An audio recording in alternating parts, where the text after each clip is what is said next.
नमस्कार मंडळी. सकाळी गेले फणस काढूक. आमच्या घराच्या मागे एक मस्त बरको फणस हा.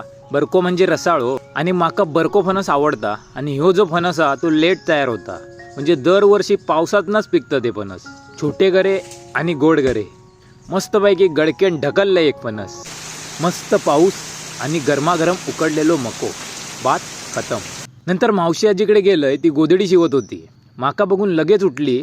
म्हणता तू व्हिडिओ करून टाकतं आणि लोक माका फोन करून विचारतात. दुपारी मस्त जेवलंय. नंतर मावशी आजी आणि मम्मी उद्या भाजी बनवूक फणस कापून ठेवत होती. आणि काका आजोबा हे मस्त व्ह्यू एन्जॉय करत होते. तेवढ्या तिला माझा पार्सल काका आजोबांका अनबॉक्सिंग करूक सांगितलंय. पण त्या पावसामुळे आधीच अनबॉक्स झाला होता. 250 रुपयाचा फेस क्लिन्झर मागवलं होतं. संध्याकाळी निघाला मोठा काम. पॉवर टिलरच्या टाकीचा होक लागला डिझेल लीक. बड्या मेहनतीने आम्ही पॉवर टिलरची टाकी खोललो. 1.5 तासाच्या मेहनतीनंतर टाकी खोललो. आता धुवून बघतो काय क्रॅक वगैरे हा काय. टाकी साफ केलो तेव्हा क्रॅक मिळालो. आता उद्या गॅस वेल्डिंग करूक नेऊक लागत. संध्याकाळी चाचाजी आले. यांना व्हाळात एक कुर्ली नाही ठेवला. किती कुर्ले पकडलं?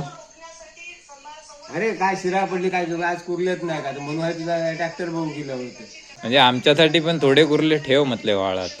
नाही ते जरा रात्रीचा जेवण काहीसा असा दिसत होता. मस्तपैकी जेवलोय. रोज रात्री आम्ही चलूक जातो. वाटेत या ब्रिज लागतात. ब्रिज खाली एक मळी मासो दिसलो. नाना म्हणता मी ह्यो मासो हातान पकडून दाखवीन. आमची नानासोबत पैज लागली की नाही पकडू शकत. आणि नाना त्याच्या तजुर्ब्यान फक्त हाताने मासो पकडून दाखवला.